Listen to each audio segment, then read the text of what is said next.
Salam sejahtera dan salam perpaduan kepada seluruh rakyat Malaysia. Berita panas hari ini dipetik daripada Malaysia kini bertajuk Mokzani Mahathir pula dipanggil SPRM.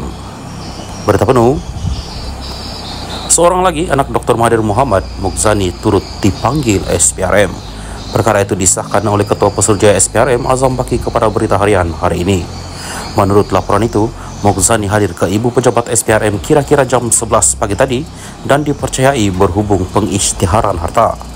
Dia disiasat mengikut Akta SPRM 2009 dan Akta Pencegahan Pengubahan Wang Haram, Pencegahan Pembiayaan Keganasan dan Hasil daripada Aktiviti Haram 2001 menurut laporan itu lagi.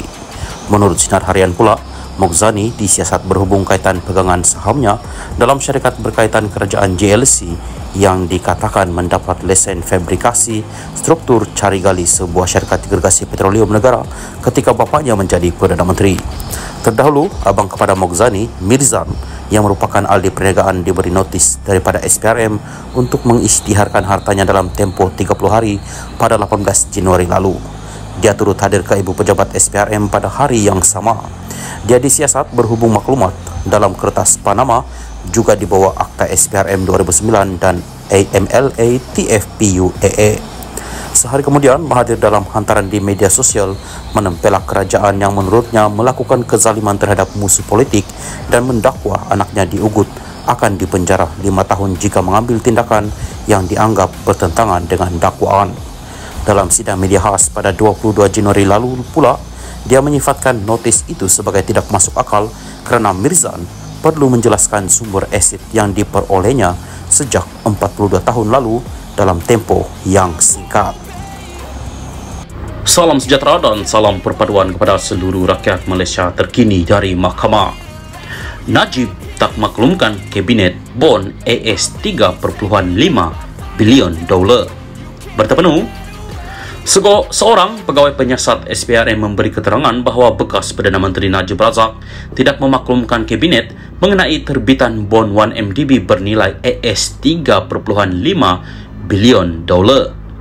Nur Aida Arifin memberitahu Mahkamah Tinggi Kuala Lumpur petang tadi mengenai perkara yang didakwa dilakukan Najib berhubung penglibatan 1MDB dalam pengambil alihan dua pengeluar tenaga bebas IPP, Tanjung Energy Holding Sendirian Berhad TEHSB dan Genting Senyen Sendirian Berhad. Saksi pendakwaan ke-49 itu memberi keterangan semasa perbicaraan hari ini terhadap 4 pertuduhan salah guna kuasa dan 21 pertuduhan pengubahan wang haram terhadap Najib yang dikatakan dengan dana RM2.27 bilion daripada 1MDB. Najib sebagai Menteri Kewangan tidak memaklumkan Kabinet berhubung pengeluaran bond AS 3.5 bilion 1MDB, sedangkan sebenarnya obligasi pinjaman sebuah MKD, syarikat milik Menteri Kewangan diperbadankan 1MDB, akan memberi implikasi kepada keuangan negara.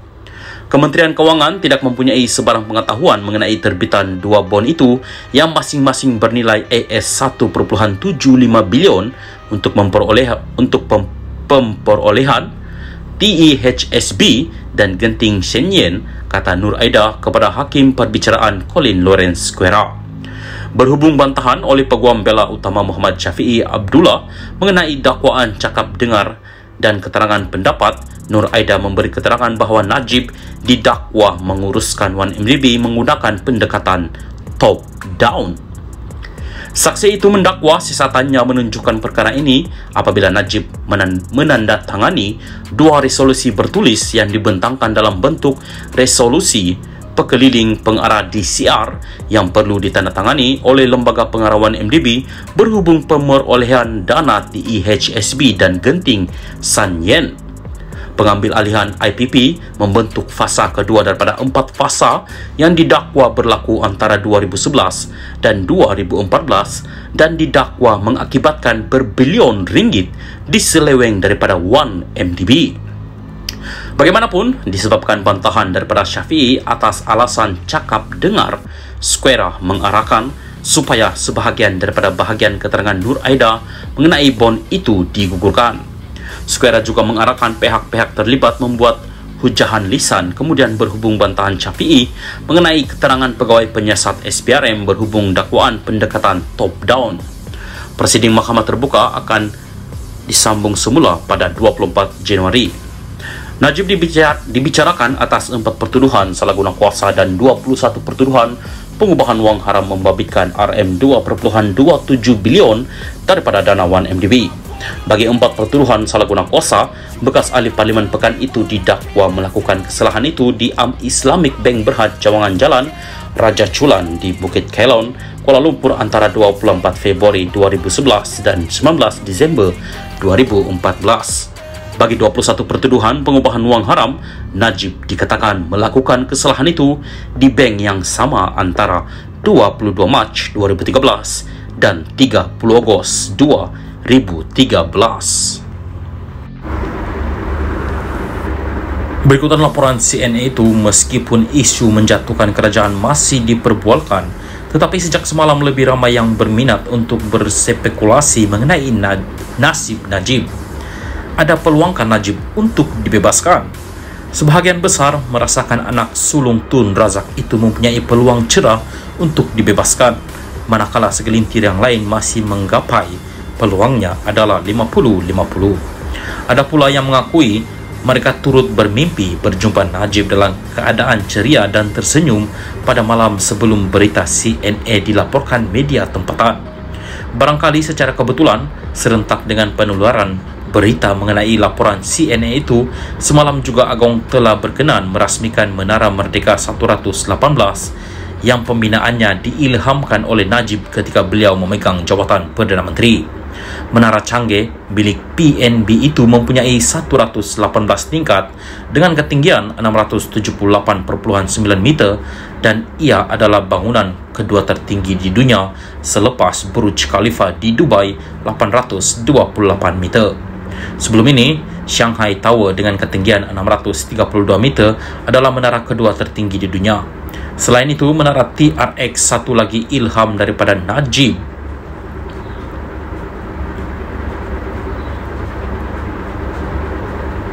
Juga telah dibuka kepada orang ramai dan kini menjadi satu lagi pusat membeli bela bertaraf dunia yang sedang menjadi tumpuan pengunjung dalam luar negara. Dalam hal ini, saya sendiri banyak ditanya mengenai kedudukan Najib jika benar lembaga pengampunan akan bermusyarat sebelum hujung bulan ini. Sebenarnya sukar meramalkan sama ada Najib akan dibebaskan atau kekal berada di penjara. Cuma insting saya kuat mengatakan jika beliau bebas, beliaulah yang akan menjadi Perdana Menteri ke-11 selepas ini. Yang lain-lain yang masih memburu berangan-angan untuk kursi itu, kalau Najib ada di luar, boleh terus bermimpi sahajalah. Semua kenyataan ini ditulis oleh Syabuddin Hussein sendiri.